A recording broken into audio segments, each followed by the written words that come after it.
मां दुर्गा और एक छोटे बच्चे की कहानी। सुनो, रात के 10 बज चुके थे। गांव में दीपक की लौ झिलमिलाती थी और हवा में चंदन की हल्की खुशबू घुली हुई थी। 13 साल की छोटी माया उसके गालों पर अभी भी दूध की मिठास बची थी, चुपचाप अपनी झोपड़ी के बाहर बैठी थी। आंखों में डर था, लेकिन जिज्ञासा भी।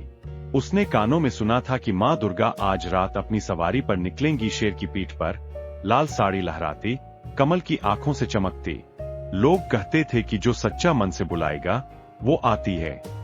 माया का छोटा भाई 4 साल का टिक्टू बुखार में कराह रहा था। दवाई न थी, वैद्य सो रहा था। तो माया ने मन ही मन सोचा, क्यों न मैं ट्राई कर लूं। उसने अपनी मम्मी की पुरानी लाल चुनरी ली, धुंधली थी, धागे छिल रहे थे। टिक्टू को गोद में उठाया, बाहर खड़ी हुई।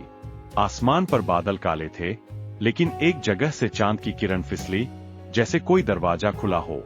माया ने आंखें बंद की। मां, सिर्फ इतना कहा। पहले तो हवा ठंडी हुई, फिर दूर से शेर की गुर्राहट सुनाई दी। माया के हाथ पांव सुन्न हो गए। टिक्टू के मुंह से कराहट रुक गई। फिर कदमों की धड़ धड़ तड़ाक। झाड़ियों हिली। सामने एक विशाल छाया उभरी, लंबे बाल, लाल साड़ी, माथे पर तीसरा नेत्र चमकता। शेर का सिर झुका था, जैसे कह रहा हो बुलाया है। माया का दिल धक धक कर रहा था, लेकिन उसने हिम्मत जुटाई। मां, ये टिक्टू बुखार, सिर्फ इतना बोल पाई। दुर्गा मां मुस्कुराई। उस मुस्कान में सूरज की गर्मी थी, चांद की शीतलता। उन्होंने अपनी तलवार नीचे रखी, हाथ फैलाया। टिक्टू अपने आप उनकी गोद में जा गिरा। मां की उंगलियां उसके माथे पर रेंगती रहीं, जैसे ठंडी बारिश। बुखार तुरंत उतरा। टिक्टू ने आंखें खोली, देखा मां का चेहरा। वह डर नहीं, हंस पड़ा। मां दीदी। माया को लगा जैसे कोई गाना उसके कानों में गूंज रहा हो, शंभू शंभू हरे हरे। मां ने उसे भी छुआ। माया की सारी थकान उड़ गई। तभी आकाश में बादल छंटे। 7 लोकों से देवता झांकने लगे। मां ने शेर की पीठ पर टिक्टू को बिठाया, माया को दूसरी तरफ। चलो, मां ने कहा, आवाज में बांसुरी की मिठास।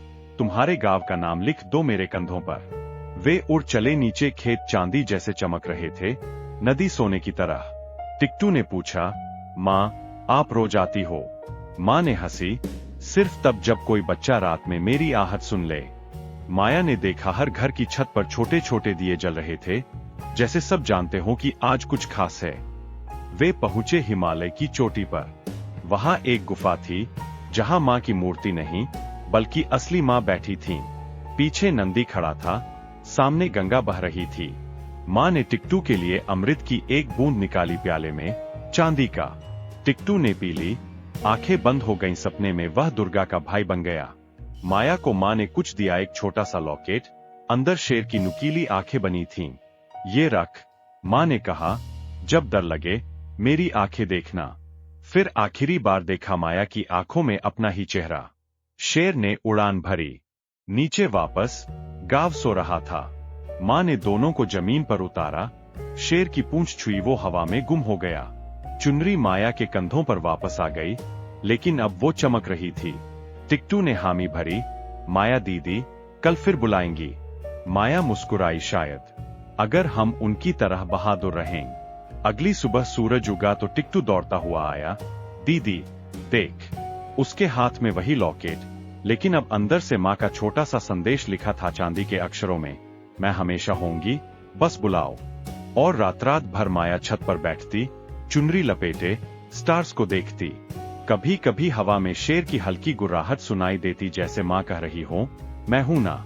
बाकी तो तुम जानते हो ना। वो छोटा बच्चा अब बड़ा होकर गांव का सबसे नन्हा दुर्गा पुजारी बना। हर नवरात्रि उसके पास मां की वो चुनरी लहराती, और बच्चे पूछते, अंकल, सचमुच आती थीं? तो टिक्टू सिर्फ इतना कहता, नहीं, वे तो कभी गई ही नहीं।